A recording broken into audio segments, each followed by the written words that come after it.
stories of people who were like really in the life, you know? Like they were doing bad things. They were like, this is bad. Probably gonna go to jail.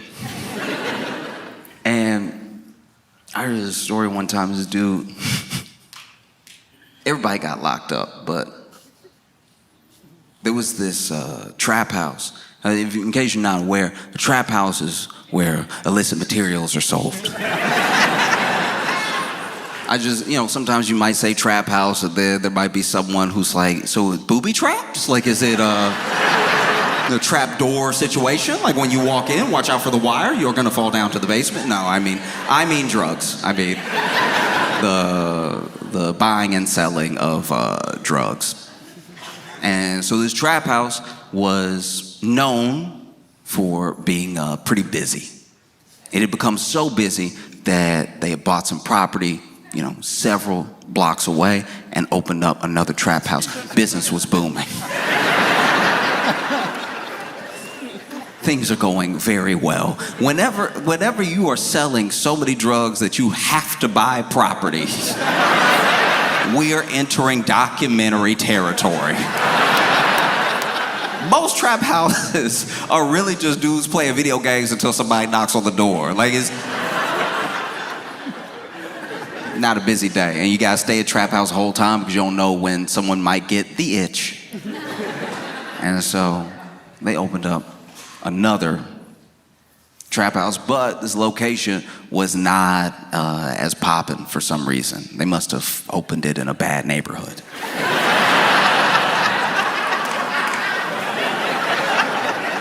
Can you imagine? Can you imagine being on drugs, be like, I'm not going over there though, that's dangerous. And so even though they opened another location, and even though they tried to tell people, hey, you can come here or you can go over there, people liked the original trap house. It stayed just as busy as ever, with some business going on at the second location, but mostly it was here, right? And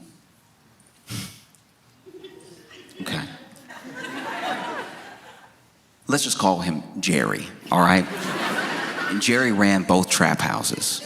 And he did a pretty decent job, Kept his books, kept his finances, really, like, he knew his inventory. He could have made a great store manager at any grocery store. There was this dude named Twan, and Twan found out about these very popular trap houses. Well, one popular, one not so popular, right? And he made a plan to rob the trap house, the main one, the lucrative one, right? So his plan for robbing the lucrative trap house was to basically set up a diversion at the one that wasn't as busy. So he basically faked a robbery at the one that was not as busy. He had some guys go over there, bang on the door, act like they had guns, they were about to break in, because he knew it would make everyone call Jerry. Jerry and his boys would go over there, By the time they get there, those guys have already left, and then the main trap house is left defenseless. They break in, Twan and them break in, they steal all this money out of the trap house, right? Take it back to their place. Now their place is a stash house. Stash house should be self-explanatory.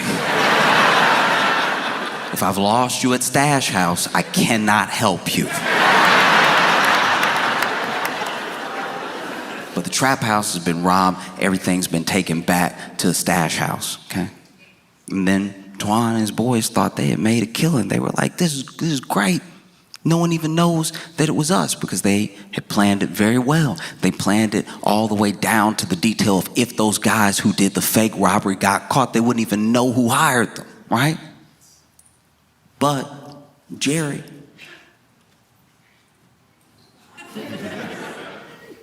no fool. Jerry started asking around, and he could kind of tell that some of these guys were lying, some of these guys weren't lying. He traced everything back to Twan.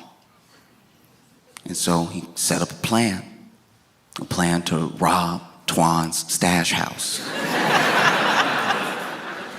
To go in there and not just get his stuff back, but take the rest of whatever was in there. And his plan wasn't as meticulous. He just sort of ran up in there with a lot of men and guns. Now, what he did do is he waited. He learned the routine. He learned who would be there when. It took months. And then finally, he was like, we're gonna do it on Tuesday. They never paying attention on Tuesday.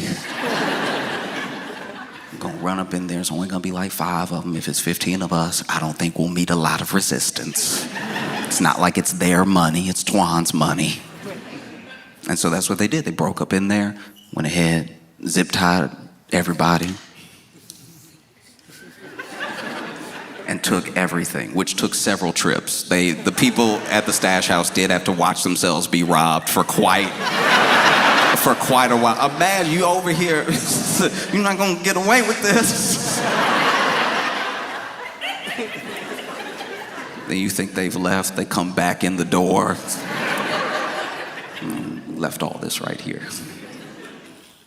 And so then one of them, being new to the lifestyle, being a new, some would say prospect gang member, was so appalled at the theft that when he freed himself, lacking all presence of mind, called the police.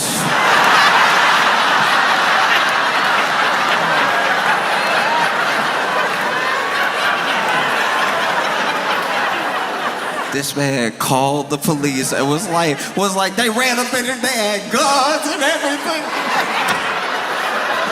They had a gun in my hands. He's telling all this to 911. They took everything. They took the weed. They took all the money. Took my favorite Glock.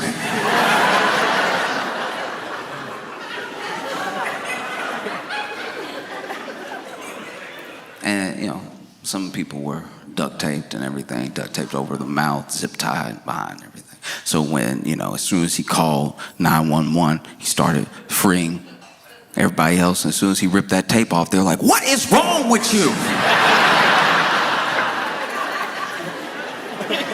We gotta get out of here now." And so then they all left. They all ran up out of there because the police, catching wind that there was a robbery of the stash house, made themselves available immediately. No, they got out in time not to get caught. They got out in time to see the police raiding the stash house from a few doors down. And that's the thing, is like people say, crime doesn't pay, or like criminals are dumb or whatever, but there are some very smart people who, for whatever reason, enter a certain lifestyle, choose to stay there, or maybe it's all that they know. And if criminals were so dumb, they wouldn't be fascinated. We are fascinated by career criminals. We're fascinated by people who do things that aren't just illegal. They have the gall to try to pull something off that has so many different entry points to danger. Like, just in the past few days, the Louvre was robbed.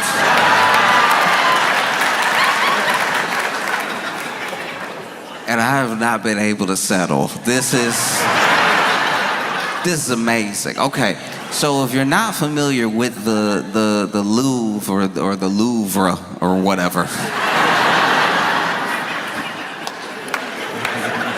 it's one of the most visited museums in the world, and people go there and then they act like they've been changed by art.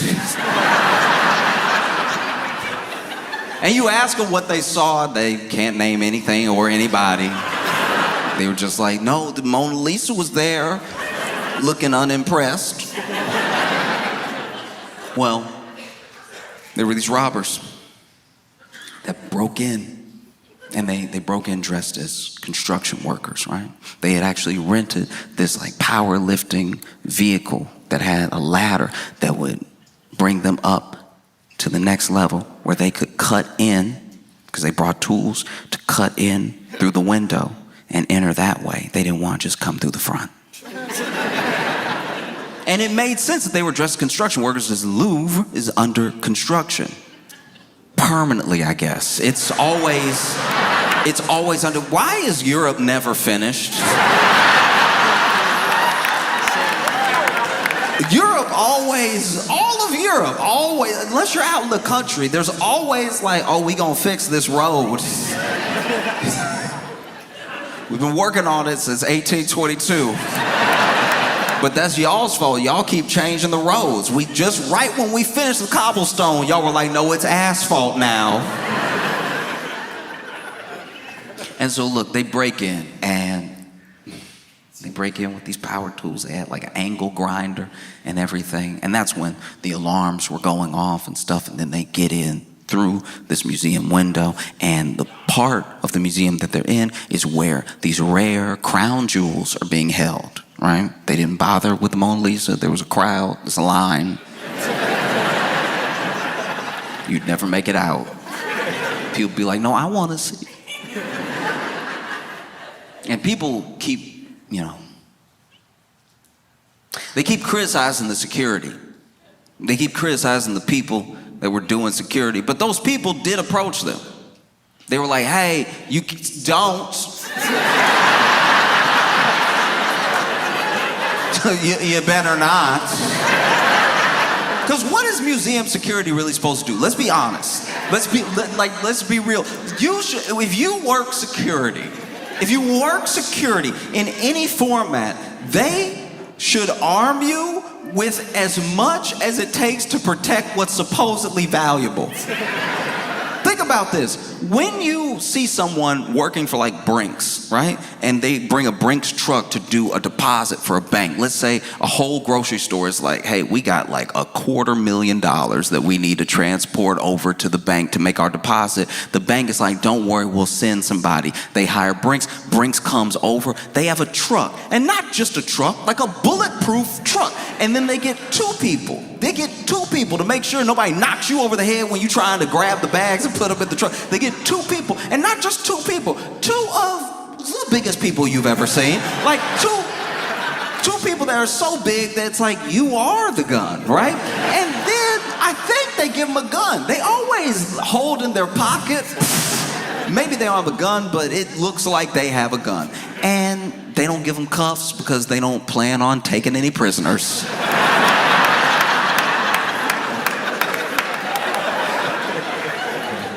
And then they get in there, Brinks always handles a drop like they are being robbed. Like they always handle the drop the way a bank robber would handle the drop. Because I used to work at a grocery store, and Brinks would come in and they'd be like, so where is your safe, or when you, hurry. And we'd be like, oh, it's over here. Okay, it's over here, all right. And then the one would get to work putting,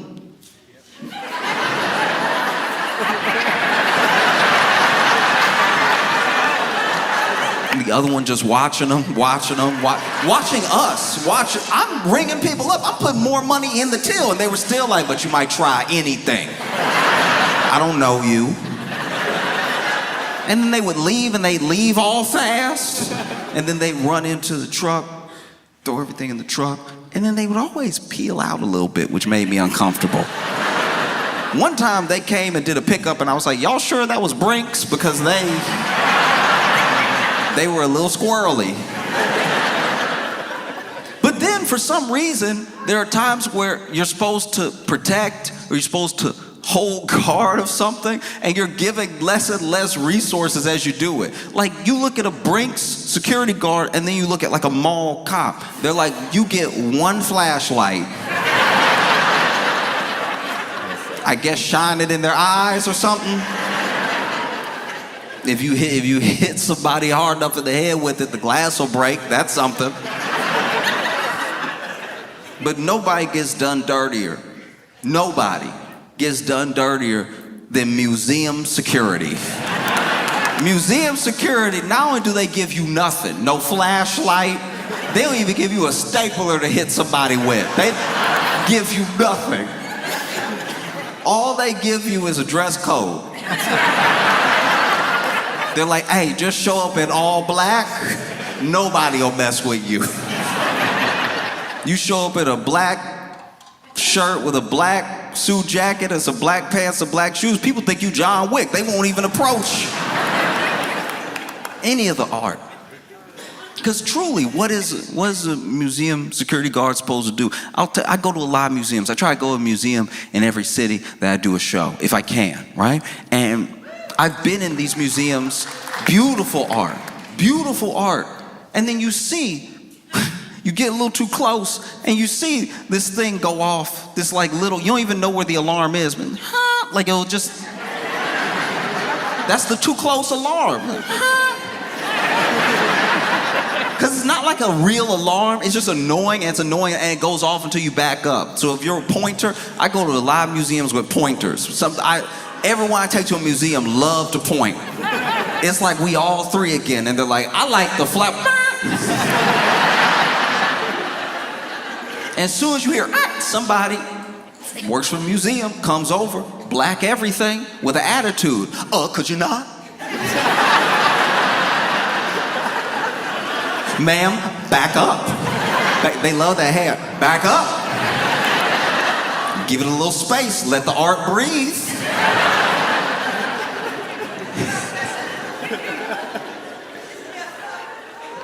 And you want to know who a museum security guard's arch nemesis is? Because it's not like a grown man. It's not a grown woman. It is any child. Any child will ruin their day. Because I don't know what it is about the frequency of the alarm, but if you're 4, you can't hear it. If you're 4, you're like,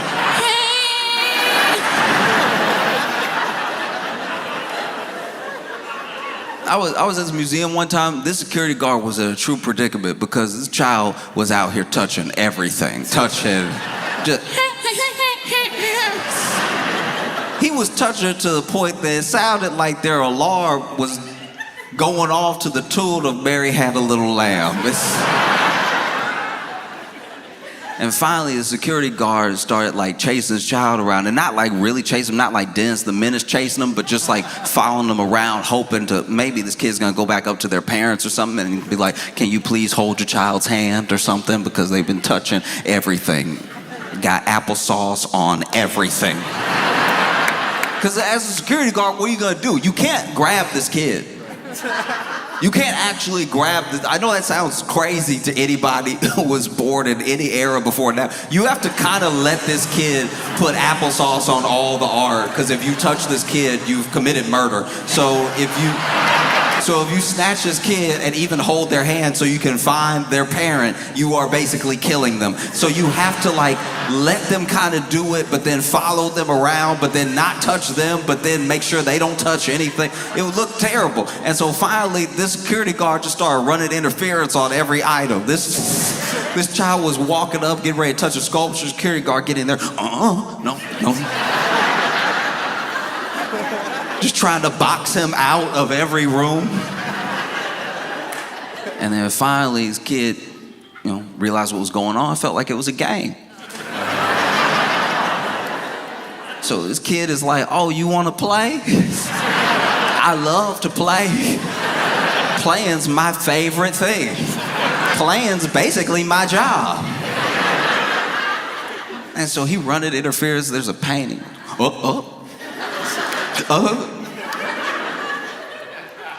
And finally, this kid gets boxed in. And even the security guard's like, I don't know what to do now. Because like, this would be when you would like snatch their hand and be like, hey, is your child not with you in the museum? I might have them. But he was like, doesn't want to touch his kid, but doesn't want the kid to touch anything else, but then is in the corner, but then is also a grown man cornering a child in a corner. Just because you're at work doesn't make it look better. All this kid has to yell is stop, and you going straight to jail. I'm your only witness, and I'm not really here right now.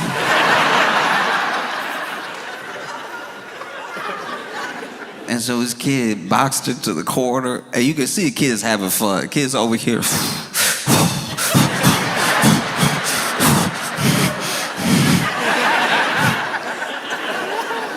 Nowhere to go but under. This kid slipped under his legs and ran away. This man turned around. Started chasing after this kid even more, and then the kid went to the only room he hadn't got applesauce on. And was next to this painting. I don't really remember who painted this, but it was a huge, huge painting of a ship in a storm. And it was one of those that was like, it was a marvel because of its scale. You know, so it's not like one that you just hang up and 6x8, whatever. This thing was huge. It took up almost the entire wall, which meant he could definitely reach it. This kid walked up to the painting, and now the whole thing is a game. Touching the stuff's a game, trying not to get caught is a game. This kid's having fun. He thought museums were boring. He's having the time of his life. This kid standing next to the painting. And admittedly, I was also running after them so I could keep watching. I didn't try to help him at all, but I was like, I gotta see the rest of this. Like, what you gonna do? This man gonna run out of breath soon. Security guard gets in the room, huffing and puffing. And he just goes,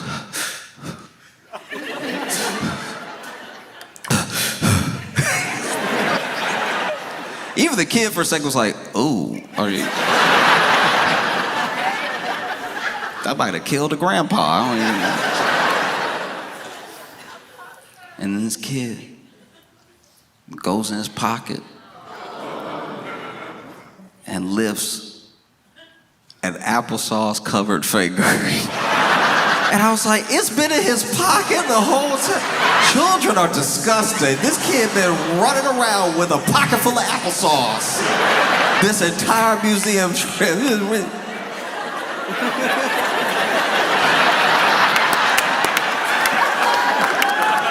And then Unc running security goes, don't. This kid, no words, no emotion in his eyes. You can tell he gonna grow up to be a bad person. This kid, applesauce covered finger just went,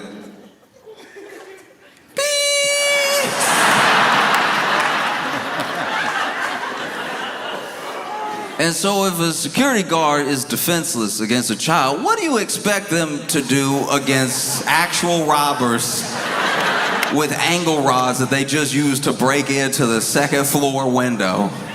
Because the security ran up on them, no, hey, get out of here, none of that. And then they went, vroom, vroom, vroom. Security was like, you know what, let us help you. Everybody out. Everybody out. Everybody get out now. Security made everybody get out but them. Don't you see these men working? Get out.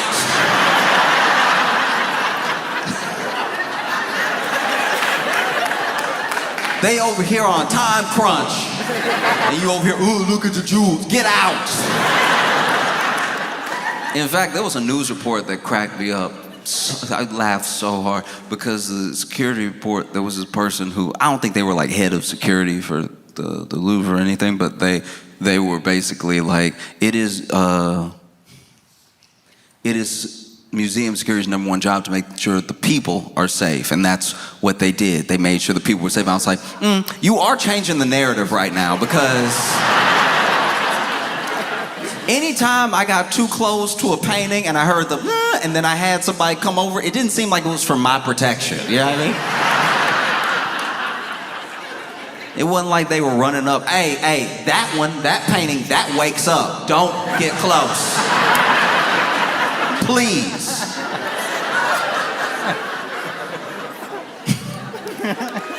And so then, robbers start grabbing everything, grabbing these like Napoleon era empire crown jewels, right? They grabbed so much, they grabbed too much. They actually grabbed so much they dropped one. They dropped one of the crowns outside. And this is gonna sound dumb. This will sound dumb, so bear with me because I know it's gonna sound dumb, but I don't think it's dumb, all right? I thought, truly, even when I went to museums, for as many museums as I go to, I've been to museums in Europe, I go to museums here, I go to every museum that I can. I thought for certain that when you see something in a museum, that under certain circumstances is a replica. I can tell by your reaction that some of y'all think I'm dumb and some of y'all think what I thought. I'm telling you right now, when I would go to the museum, I would admire the brushstrokes, I'd admire everything, but I would be like, this is the fake one though. Like this has to be the fake one.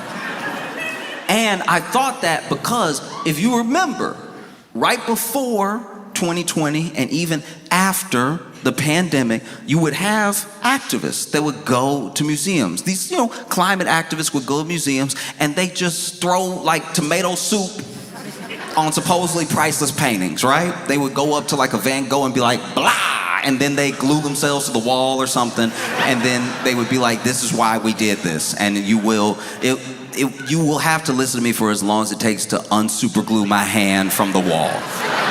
Because people who are climate activists feel like no one is listening to the point where the only thing that will get any attention or like stop people for a second to listen to them is just extreme acts that knock you out of whack. You know what I mean? Just things that you go, what? What? They did what? Why did they do that? And then they get to explain. It's like the better version of canvassing because they tried to canvass. They really did. Everyone that cares about the climate tried to canvass, and what did you do? You walk by them. They were like, do you have a minute for the planet? And you're like, I'm headed to work, please. I was with a friend one time, and look, I've stopped plenty of times. I can't stop every time. And so they were like, do you have a minute for the planet? And then my buddy was like, nah, we're good, and kept walking, have a good day. And this dude got really bad. This dude canvassed and was like, you on the planet? You don't have a minute for the planet you on?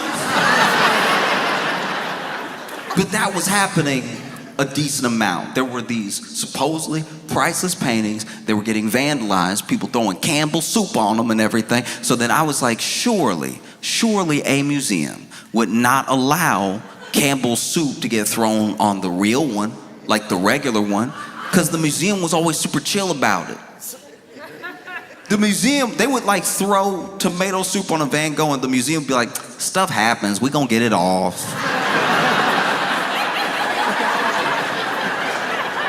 You gonna what? You gonna get it off? Because when I got close, when I tried to smell the painting, I heard, and then you came over,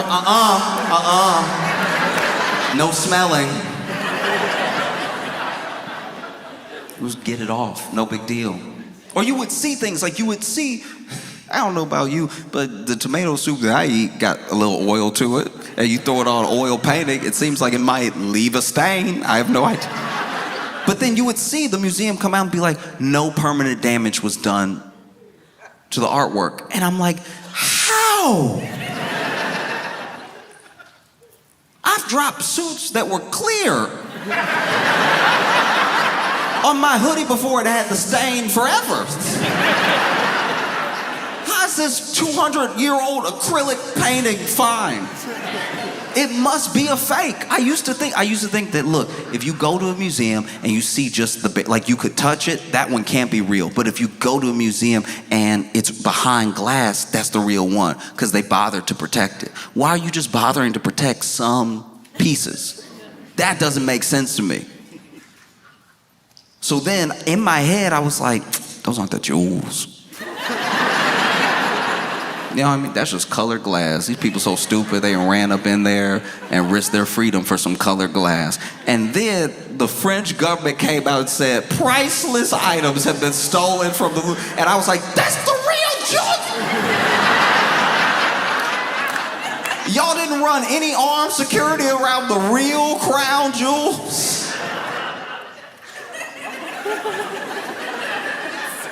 For a split second, I felt like it was my money. I was like, what are y'all doing? Ooh, I need to sit down. Price, you said it was priceless. And then right after saying it was priceless, they were like, it's about $100 million. I was like, oh, seems like a price. You said priceless for a day and a half, and then immediately y'all were like, I think 103 probably. At least round up to 110.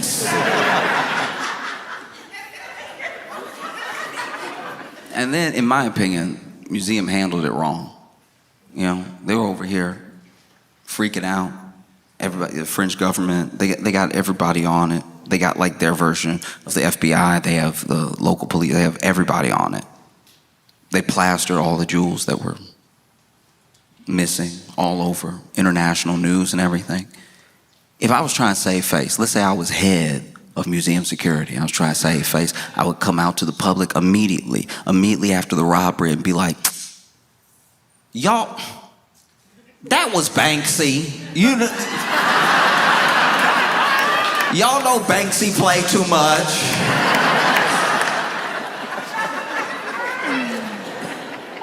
But this is where I wish that they had done a better job of being creative, being inventive, you know? You've just been robbed, one of the boldest robberies that we've seen. And you are the most visited museum in the world. Why don't you just see this as a W? You know what I mean? Instead of freaking out and shutting down the whole wing and staying closed for a day, all you gotta do is put that tape around the crime scene and make that an exhibit. We all want to see it. Bring people in. Make the security guards that did do their job, the tour guides, just be like, it was 4 of them. They ran up in here. I was like, hey, get out of here. And they were like, ving, ving, ving. I was like, you right. All right, I'm gonna go. I'm gonna go. But I'm telling everybody, and that's why I'm telling you now. And yeah, you can see the glass right here. Take a piece of glass home. You can take a piece of glass home if you want. The jewels used to be right there. That's crazy, right? Jewels used to be just like, and the light used to hit it like that, but then they brought the grinder and they so. But they were real. That's why I'm doing this now, or else I'd be fired. Oh, it sucks. It does. It sucks because, like, it's just gonna turn museum security into TSA. You know what I mean? Because look, this was, as far as museum security goes, this was their 9/11. So if you think you're just gonna roll up in there and have a good time, that's not what's gonna happen. You're gonna show up and they're gonna be like, all right, shoes off. They all gonna have the wand now? Oh, brutal stuff.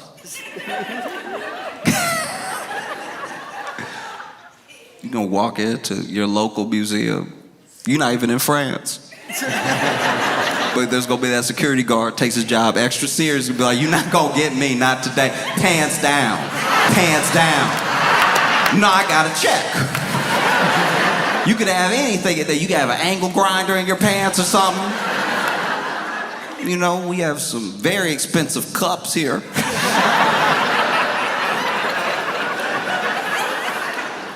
I love a tour guide at a museum because then they'll tell you how expensive something is. And at least with the pottery, maybe this is me not being cultured, but some of the pottery that's in museums, and then they'll tell the story of how the pottery got to the museum, and then they'll be like, you know, this is worth easily $100,000. And I'll be like, nah, it's not. It's not. Like, it isn't. Like, it is not. As much as it is here, it is not worth that. Like the function of is, like it is here, like it exists, like it is. It is here. And it is not worth that. And you know how it's not? I know it's not worth that. I know it's not worth that. Because you had to tell me how much it was, because I thought it was worth nothing. I thought y'all dug it up and brought it here because y'all were like, this was just in the ground. Isn't that interesting? I bet you people aren't leaning over the register at the gift shop being like, how much was that clay cup? I only have 50,000 on me. Dang. I would have loved that clay cup that looked like a caveman did it. Because I need to be clear here. I'm not just trying to be rude. The one that I'm talking about, it wasn't like some beautiful African art. It wasn't like a Greek pot or something that was painted with a story on it. It just looked lumpy. It just looked lumpy to the point where I was like, even when they drank out of this, there's no way they got the water on a consistent basis. You could tell it's primitive because it looked like a cup that gulps. Looked like it pours when it wants to. Lip of it all uneven and everything. This is $100,000. I'm like, all right. You sure you didn't look at it too fast and add 2 extra zeros? Because I don't think so.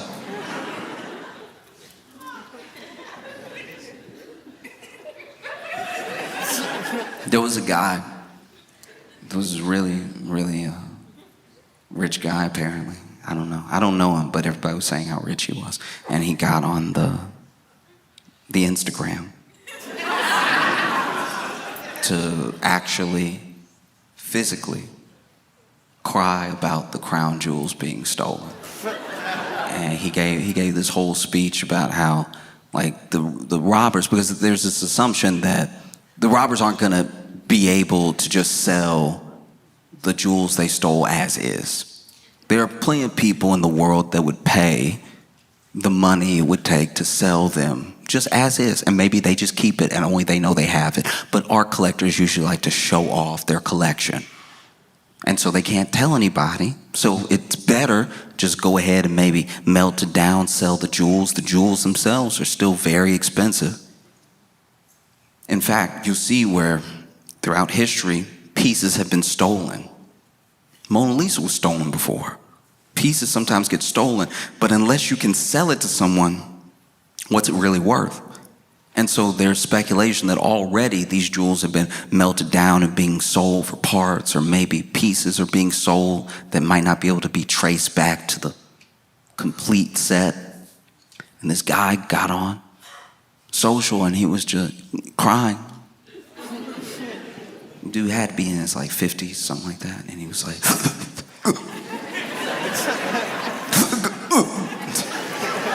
it was that crying where, okay, you know, it was like the crying you do when you're little, but you let yourself do it again when you get grown if something gets to you enough. Which is crazy, because he went online to cry, but then was fighting the crying. But he's fighting the crying to camera. But then just don't turn the camera on yet. Like, if you, like, let it out real quick and then do your video. You doing the video, like, no one putting the video in your face right now. You doing the video and you, wait, just wait. No one asked for this video. You could wait a day. You could wait till you're over it, or you could just not do it. But this dude got, some people just cry like they choking, and it's just.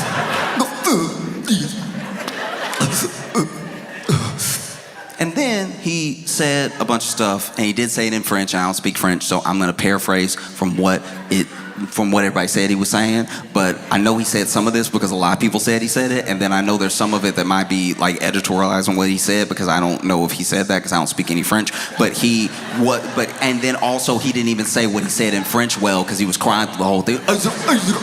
Like. And look, to be fair, maybe some of that was crying and maybe a little bit of that was the accent. Maybe some of that was the accent, because there are certain people that when they speak French, they do seem upset for no reason, so then that's... It's like, was that a cry or was that one? Were you saying one just now? Were you like, or is that you trying to hold it together? Because that's why you should have waited to make the video.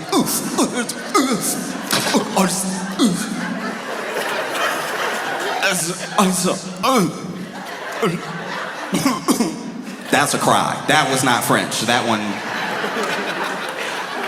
And what this dude basically said was that you didn't just steal from the Louvre. You stole from the French people. You stole a piece of our heritage. You stole a piece of our history. And if you melt that down, if you repurpose that, if you sell that, you will burn in hell because you have stolen from the people. And I'm sure, I'm almost positive, I don't know everyone who's seen the video, I just know that I saw it, but I'm sure if you saw that video and you were from Africa or Brazil or just anywhere, I'm sure you watched it and you were like,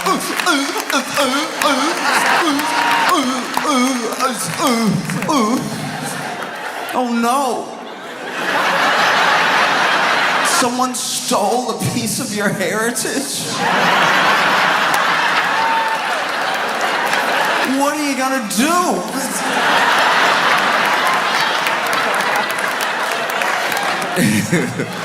Someone in Sri Lanka is like, not France. No. What are you gonna do? And look, I can understand if you are from some of those other countries, if you're from like an African country or something like that, if you're from Haiti and you see this thing, that you might be like, oh no, not the Louvre. They have our stuff too. Did they steal our stuff? Now it's gonna be harder to find, because that's also what was there. So now, oh no. Someone stole the, you know. I just love the story so much. I love the robbers.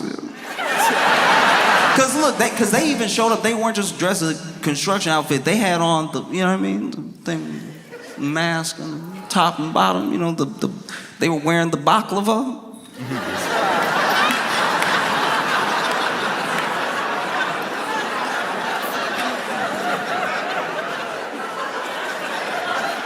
I don't know, I love this crime so much because it feels a lot like,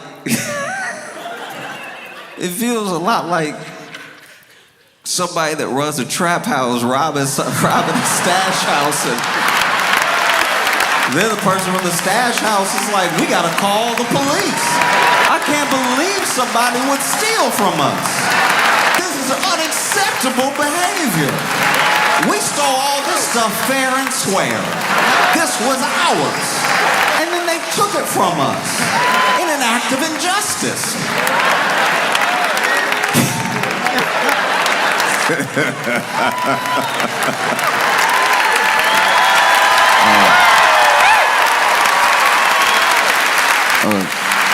Stanford, y'all have been amazing. Thank you so much. I appreciate y'all. I hope you have a phenomenal time.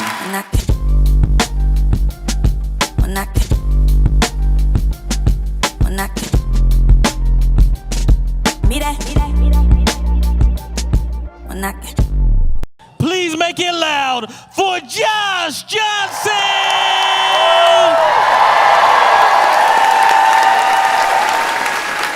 I've been watching a lot of news.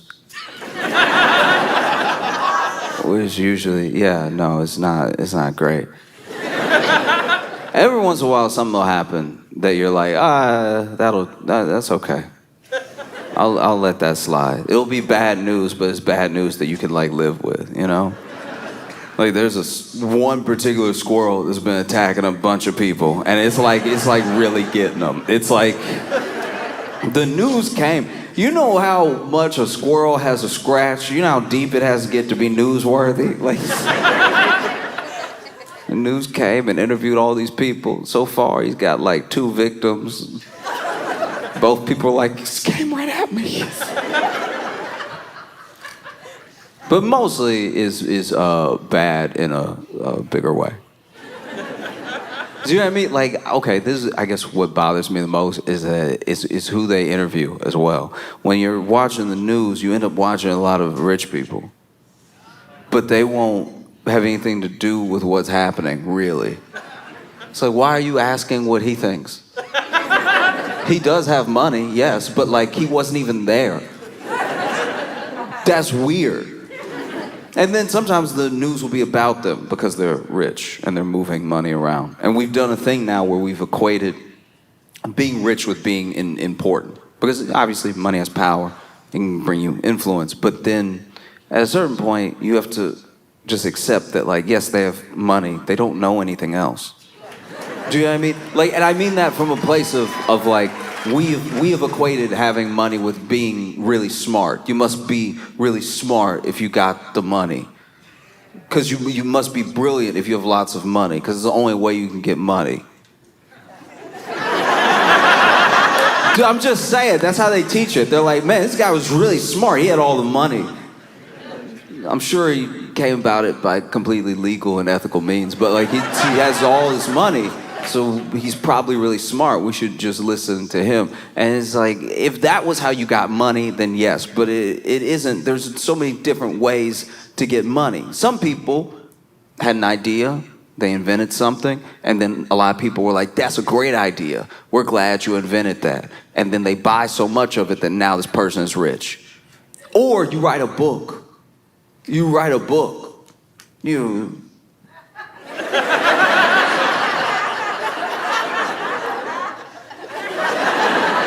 write a book and everyone likes the book, and then you put the book out and then the book is $20, but then like millions of people like it, which is millions of 20s.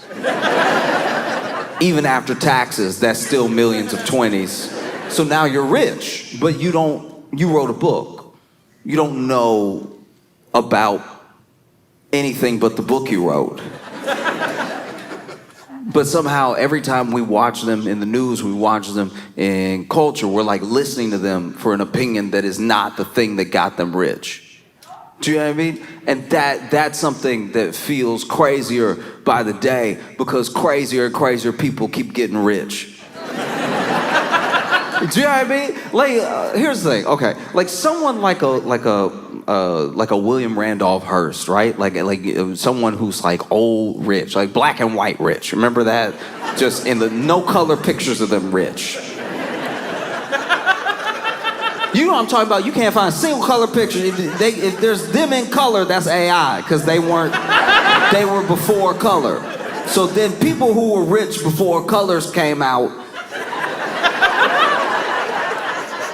I will extend the olive branch to them that maybe they knew more stuff because they had to know a wide range of things, and there was also less stuff to know in a way. Internet hadn't been invented yet. You could go to the library, but they had whole Dewey Decimal systems that really just sometimes slowed you down instead of helped you, because then you're like, why am I going by 3.5 instead of just tell me the title? And then they also couldn't look it up like regular, so you had to use the system. They couldn't be like, oh, it's right over there, because the computer said, because computers weren't out yet, and you didn't have color. So life was harder. And so I think someone who was very well-rounded and got into business and had a bunch of different businesses could be very smart, could be someone who could answer questions outside of just their field, right? Present day, just present day is harder. It's harder to be smart about everything because everyone has access to almost everything. It also depends on how you made your money. Did you make your money from inventing something? Did you write a book? Did you start a company? And then the company was really successful. So successful, you could buy another company. And then now you have like 3 subsidiary companies under you. They're all doing well. Your big company's doing well. You're very successful. You know what to do when it comes to business. That doesn't mean you know anything about, like, I don't know, the environment. But maybe you made your money millions, maybe even a couple billion, from buying with some starter money, some funding from people. You bought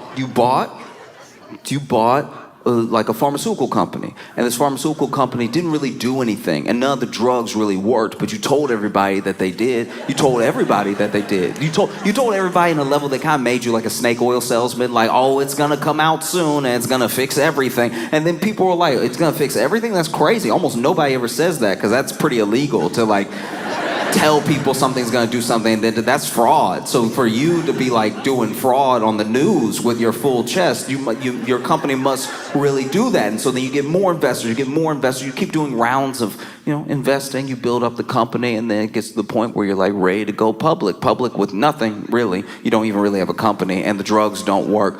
But you can either go public and then try to sell the company, you just try to sell the company outright, and then now you get to leave with the money you made from the company that somebody else bought. You scammed. You were scamming. And some people are very good at scamming. Some people are very smart scammers. Like when you watch the documentary later about their scam, you're like, wow. Wow, incredible. Good scamming. It wasn't my money. Delicious. So some people have scammed their way into millions or billions of dollars. Some people have earned it in the way that you can earn it through creating something that people in the market want. So then that builds the money up. And some people just come from money.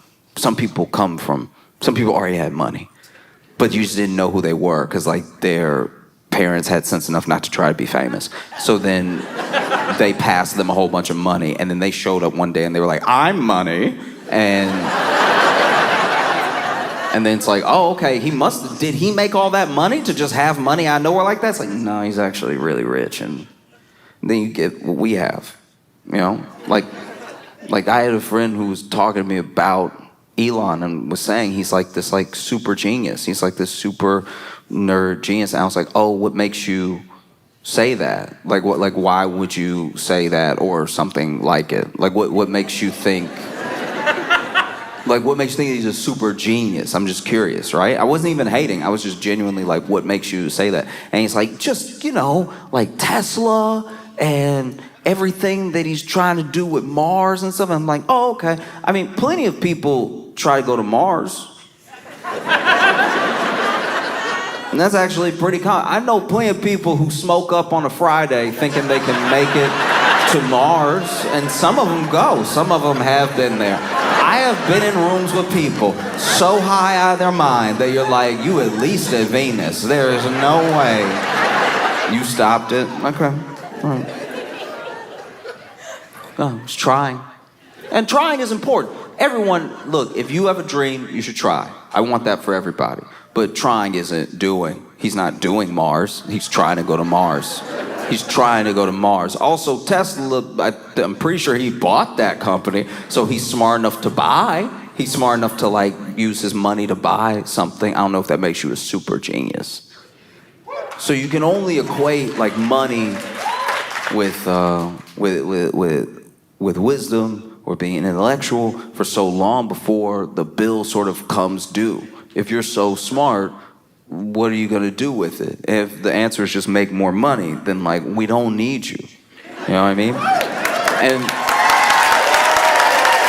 And I say this because I was watching the news, and I don't even know why this was the B-roll that the news used, but it was a yacht, and I got mad. And I need to be clear here, I didn't get mad because it was like someone had a yacht and I want a yacht. I've joked about wanting a yacht. I don't want a yacht. What would I do with a yacht? Like, what would I even do? You know what I mean? I'm not mad that they had a yacht. I'm mad at the yacht. Do you know what I mean? Look, I don't care if you're rich and then you bought a yacht. I care that the yacht was dumb.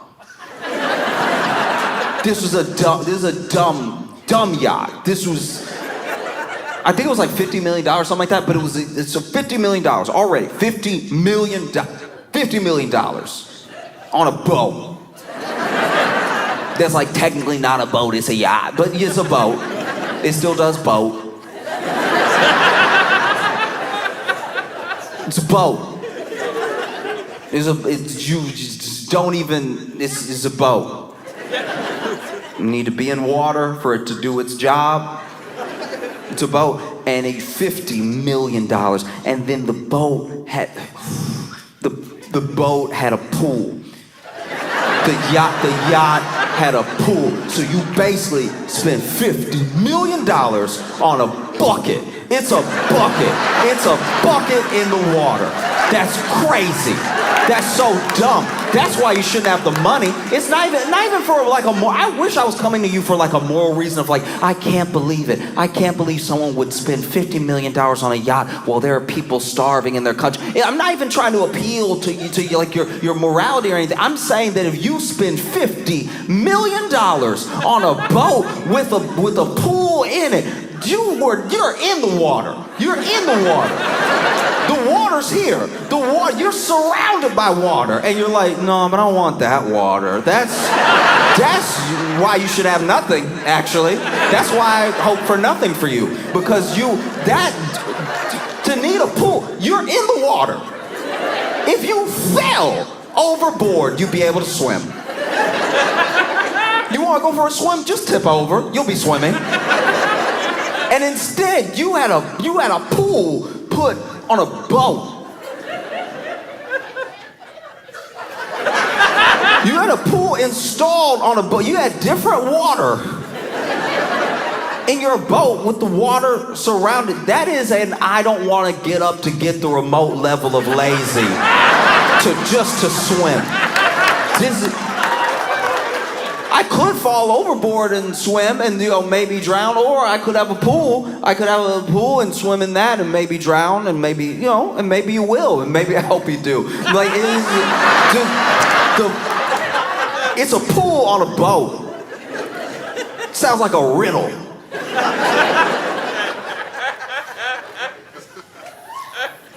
Why would you? Did swimming in it. Swimming in it. Swimming in it just to get out and be like, oh, I think I'm gonna go look at the water.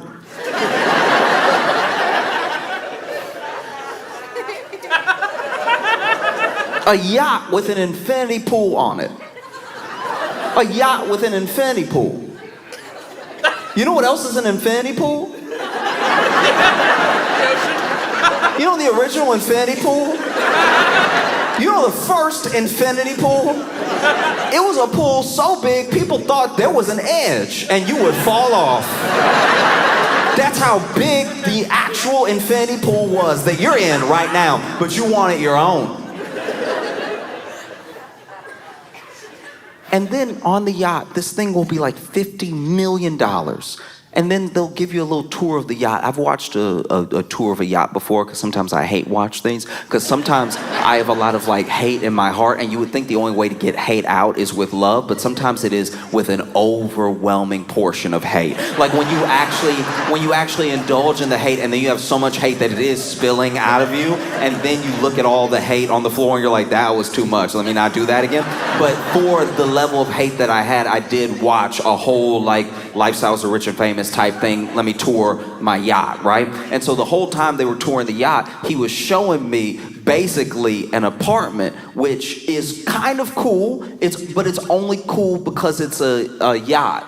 If we were on land, you'd be like, oh, you're middle class. Like that's what's so insane about a yacht, is that it's like you get a tour of the yacht, and already there are things that, like, just to be on the yacht make you uncomfortable. So they'll have like 3 tiers, right? And they'll be walking around the boat, and you see even the cameraman trying to follow the rich person trying to tour the yacht. There's not enough room between the rail and the side of the first floor apartment for you to really walk. So now he's over here being like, we got this one in 2015. Cameraman's trying not to fall overboard, and then he takes you inside and he's like, here's the bed, and the bed is like, fine. It's a bed. It's a bed. A bed. It's not mind-blowing. It's not even $50 million worth of bed. It's just a bed with some floor next to it. So far my mind isn't blown. Nobody's floating. Nobody's like floating in midair and making it look like a experience worth $50 million. And then, they go up to the next level and they're like, oh, and we have a kitchen here. And it's like, the kitchen isn't a kitchen. It's like a kitchenette. Just like as someone who has lived in Brooklyn for a long time, this is my apartment.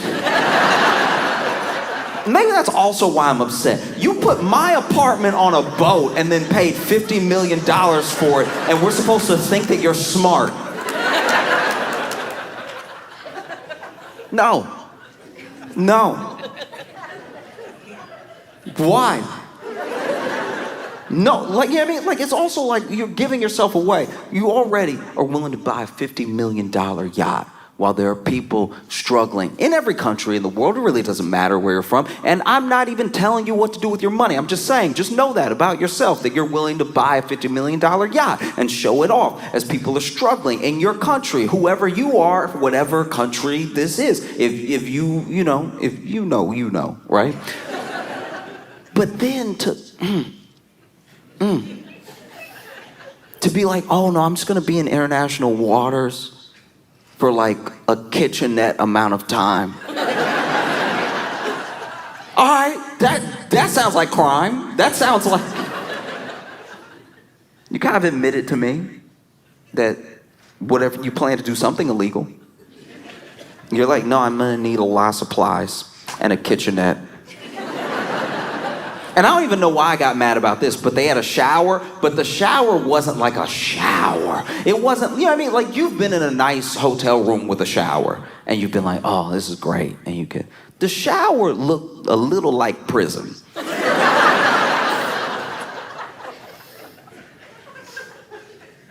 know what I mean? Like, I've never been to prison, but I've watched some documentaries. And the shower just like, because they were trying to make it sound like it had all these features. They were like, you know, you can get the waterfall. There's also, a spout that shoots this way. And then you have the one that's like mounted into the wall that just shoots across. And I'm like, okay, if you say so. But in the world of showers, I've taken a lot of showers in my life, right? Every day. And the shower shooting across either screams high school gym or prison. Like, it's... The shower shooting across... Just a perpendicular shower is not luxury. Floor to ceiling glass. And glass as the floor and glass as the ceiling. So you can look down. So you can look down and be like, look at all the fish. Look at all the... What a mind-breaking... Look at all the fish that are passing by. It's like an aquarium. It's like my aquarium. I guess the world is like my aquarium. It's like, no, you're in the aquarium, you idiot. You're the one. You're actually the one that's boxed in. You moron. You're the one that's in the glass. How does that appeal to you? You're the glass. Like, you're the fish. You're the fish. You are the fish. The fish are swimming by like, what is... Oh, wow, I didn't know we got a zoo. I had no idea that we had a zoo. You're the fish. That's crazy. Just for the glass. All glass. And the fish swimming by, wondering, wow, even the fish are like, this is what you do with $50 million. Okay. All right. I mean, live your life, you know. And I think that's also why I got so mad, is because it's like you bought this $50 million yacht and you're not just greedy, you wasted it. Do you know what I mean? You're gonna spend $50 million, impress me. You know, make me go, wow, yeah, that's definitely better than feeding people. Do you know what I mean? It's $50 million. You should be able to get some dope stuff for $15 million and not just have a Brooklyn apartment on water that's shaped like a bucket. You know what I mean? It's just wasted $50 million. All right. I'll let it go. I was angry enough about it, and I just needed to let it out. But it's like, at $50 million, like, just the land. You could buy acres of land. You could own a forest. You could own a forest and everything in it. You could go to a forest that you bought with your millions of dollars and walk right up to Bambi and be like, I own you now. Like, that's... You could do that, and instead you're like, no, it's nice to almost drown in a boat. That happened one time. There was a guy who had a yacht, and he had a pool in his yacht, and I don't know if he got like caught cramp or something, but he did like drown in his pool in his yacht. And I read about that and I was like, and it's probably not a good response to have. That's not nice at all. You shouldn't do that. You shouldn't do what I did. But the laugh escaped. It wasn't like, I wasn't reading being like, ooh, I hope I see death. I was just reading and then it was like, oh, okay. Wow.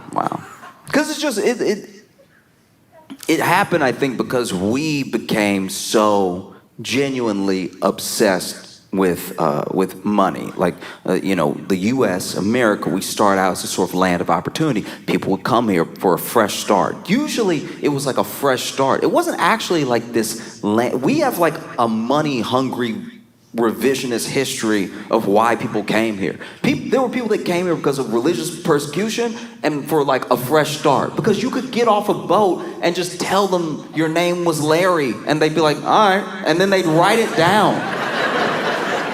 There was no, you know what I mean? Like I don't even know if you get that in human history ever again, to just show up and be like, no, I'm Dave. I don't even know who you're. That's how we got like murderers. Like there was a whole theory that like Jack the Ripper may have come to the US. That's how fresh of a start you could get. You could flee London after some of the most horrific crimes known to man, show up at Ellis Island and even say, yeah, I'm Jack. Like just, you could even tell them that and they'd be like, all right, good to go. Mr. Rapar?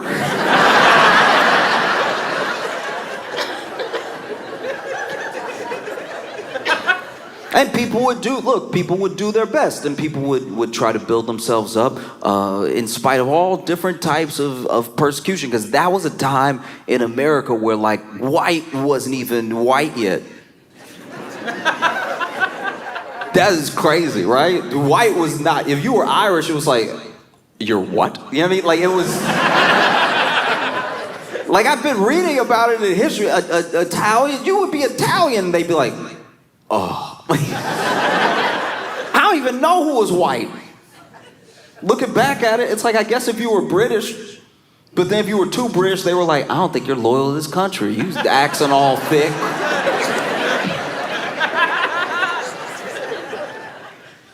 Just hate. Everybody was hating everybody. Everybody had to build up as best as they could. They came here, especially people who came here with nothing, and then they built themselves. And look, this is where we really started to go awry, on top of already like having slavery and stuff like that. We started to build a system where as long as there was someone beneath me, I was like, I'm fine. It started to become more about who's under you than you even doing well for yourself. It's the thing you see echo today, where there are people who are not doing well, but as long as this person's doing worse, then they're fine, you know? And as you build up, as you have more and more money, as you can pass down more and more money to your kids and everything, as you can one day be so rich that you pass down the money, and then you pass away, and then your kid shows up at the news one day to be like, I'm money. Like that, like, that kind of turned into what the American dream was. It went from like land of opportunity, get a little slice of this place for yourself, really build something, be able to take care of yourself and your family, and it became like, are you rich? People wanted to be rich so bad that we looked at anybody who was rich as wise, that we need to do whatever it is they're doing to get where they are, because I want to be where they are. Never mind their sort of moral character, never mind how they treat people, or even how they got that money. They have $100 million. I want $100 million. I'll do whatever they tell me to do. The type of person that was willing to tell the masses how to get $100 million was not actually telling them that. They were like telling them how to give me $200 million. And I think it doesn't become apparent how crazy that level of wealth is always, because we're used to these people as characters, right? So like you're used to like a Zuckerberg as an idea of a person, because he is an idea of a person. You know what I mean? Like, it's like, no, look, I'm saying that he is his idea of a person. Like you could, this isn't coming out right. I'm saying that he is doing a perfectly fine first impression of a person. I'm saying, I want you to hear me when I say this. I'm saying that, you know how when your 4-year-old draws you, that's what he's doing as a person. Like, he is, as a person, Mark Zuckerberg is being like, hello. That's what people say, right? Hello. And so he has, you know, over $100 billion. And I think we can fathom that money, but we can't. Even when you try to count it, even when people make charts and they're like, guys, a billionaire doesn't even fit on the chart, right? You'll still see someone who is incredibly wealthy, and they only have we know them from being rich, and they only have $500 million. Like that's how crazy it is. It's like they're halfway to 1/100th of where Zuckerberg is. I think that's why I get so frustrated when I see the news, because you're watching the news and you're watching someone like Zuckerberg be on the news, and you're like, why? What could he possibly have to say that should be on the news? And here we're clearly stations are on sides, networks are on sides, right? But no matter what side, they can't just be like, this should never happen. And that's because we let rich people buy up all the news. So now a rich person owns the news. And so even if a journalist, someone who went to school to be a journalist, and someone who would like to tell people the truth as they find it out, they would like to do what they do in France, where in France they're like, this is the news in French. And then they want to do that, but in English for us. And then someone comes up to them right before they go live on air, and they're like, oh, don't say it's bad though, just say it's happening. You know? And so you see Zuckerberg have this huge, huge data center that's gonna decimate everything around it, you know, and why? Like truly why? I don't think we know. We're watching these people, watching 5 companies basically prop up the S&P 500. S&P 500 is made of, I think, 500 companies.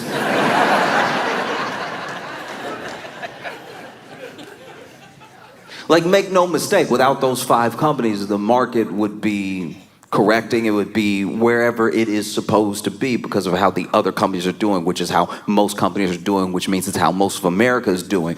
But we've propped it up with these 5 companies. These 5 companies have gone all in on AI, and they've gone all in on AI in a way that functionally does not make sense. You know, you look at Sam Altman, another candidate for person.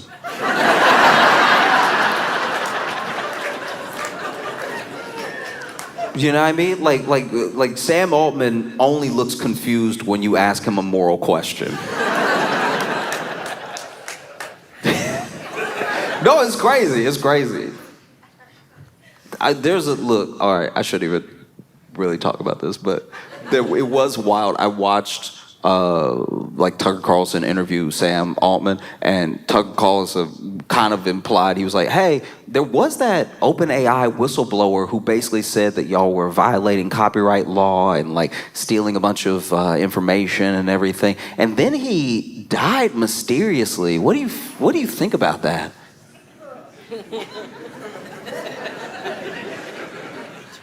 It's weird to watch Tucker Carlson unleashed on somebody you hate.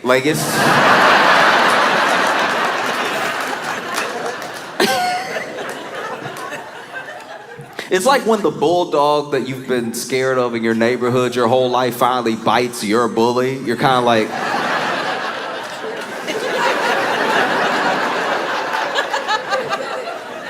They seem to be canceling each other out right now. I guess if he was gonna bite anybody, it's good that it's him. And you see Sam Altman clam up. Here's the thing. I'm not saying, can I be 100% with y'all? Can I be really honest with y'all? I am not saying at all that Sam Altman had anything to do with that young man's death. I am saying I am saying that interview didn't not make it look like it though. Like that.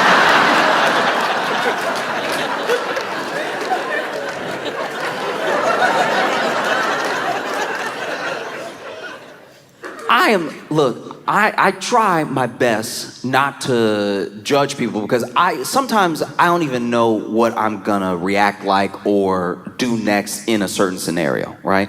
And I think too often what we do to people is we say, I know they did this thing because of this thing, right? But all I'm saying is when you watch the interview,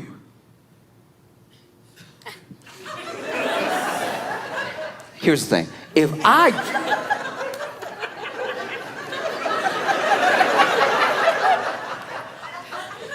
I didn't like someone, right? I would be like, what? What kind of accusations? What are you trying to say? He asks him, and Sam is like,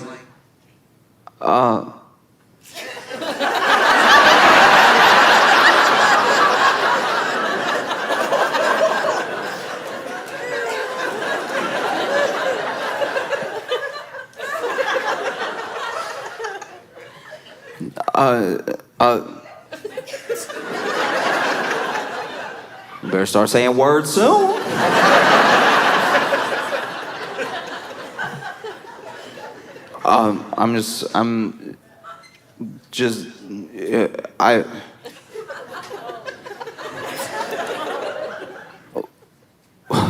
One of two things needs to happen in the next millisecond.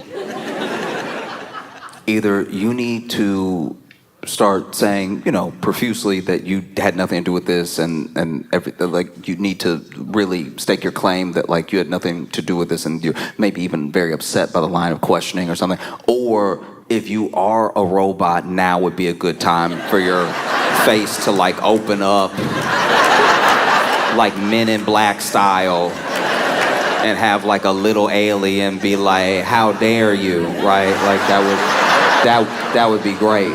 Because this, you know what I mean? Like, you didn't get caught cheating. This is asking you about murder, right?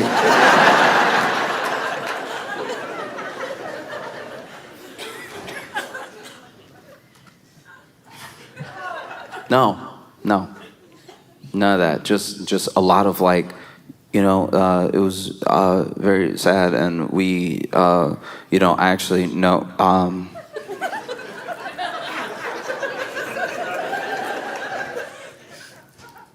I was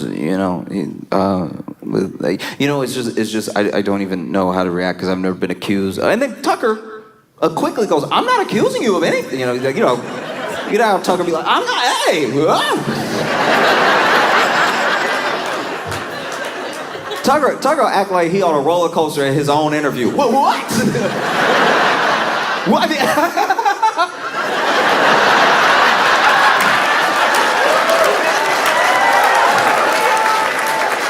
No, I'm not. That's concerning, right? That's someone could beg the question, right?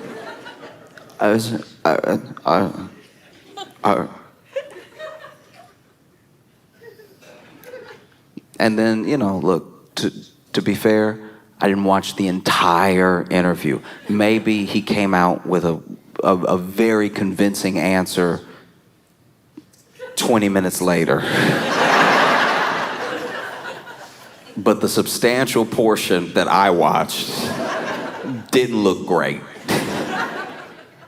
And I don't know. We have, OpenAI with Sora, with ChatGPT. We have these large language models that are basically meant to take us to like the next level. And it doesn't seem like they're doing that. It just doesn't seem to be the case that it's taking us to what was promised, right? We were promised almost a higher consciousness. We were promised to be able to do our jobs with ease. And then in the backdoor deals, companies were promised that they'd be able to fire all of us. You know what I mean? There were always two simultaneous pitches. One, the pitch to us was like, this is gonna improve your life, it's gonna make you more efficient, it's gonna be faster, it's gonna get rid of menial tasks. The pitch to our bosses was like, he'll be out of here in like 3 months. Come on, man. And so far, AI is failing on both those fronts. You know, because we aren't elevated to some new form of consciousness. If anything, AI is giving people psychosis. You know, plenty of people have AI psychosis and becoming like more normal quicker than people are realizing it's happening. And here's a good test of the psychosis, right? If they talk to the AI like a friend, that's it. Did they name it? Is it called ChatGPT, but they called it Clarence? Then yes. Yes, no, they're in it now. If you're here and you're like, don't talk about Jan like that, you need to break loose. I pray for healing in your life, that you can break the psychosis. You know, because these large language models, they are imitations of what it would be like to connect with a person. It's not connecting with a person. It's doing an imitation of a person. And it's doing a better imitation of a person than we've seen so far. Even Zuckerberg can't touch the level of imitation of a person. This is why people think they're talking to a friend. And the understanding is that AI is going to destroy the planet. It needs so much energy to make a video of Pikachu pulling a cop over. The actual model, like you look at Sora, right? Because they just released Sora, and it can do all these things. It can like make Martin Luther King rap or whatever. Like it can do all of these like very weird things that nobody asked for. And apparently, every single one of those things costs OpenAI $5 to make. So like when people are just playing around on the thing and they're just like, look, I made Bob Ross high five Gandhi, $5. All right? So they are burning through money. We don't have a sustainable system for the energy. So why keep doing this thing? The theory is that they are doing it because they believe that when they get there, this thing will essentially be some sort of like all-knowing, all-understanding, thinking further, thinking light years ahead of us. It'll basically be God, right? And if they could like own God, then maybe they will be like a God, right? Because you'll basically have the company. You'll have the company that tells you every move to make in the market to own other companies, every move to make to protect yourself from other companies that are come after you. You would be done. You would be, you know what I mean?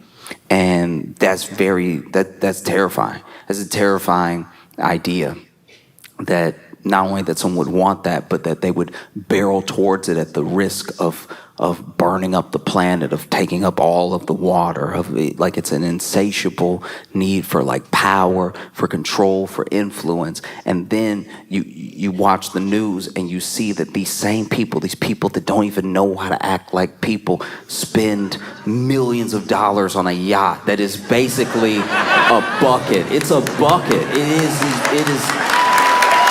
That's how you know they don't know anything. This is what you spent the money on? Knucklehead.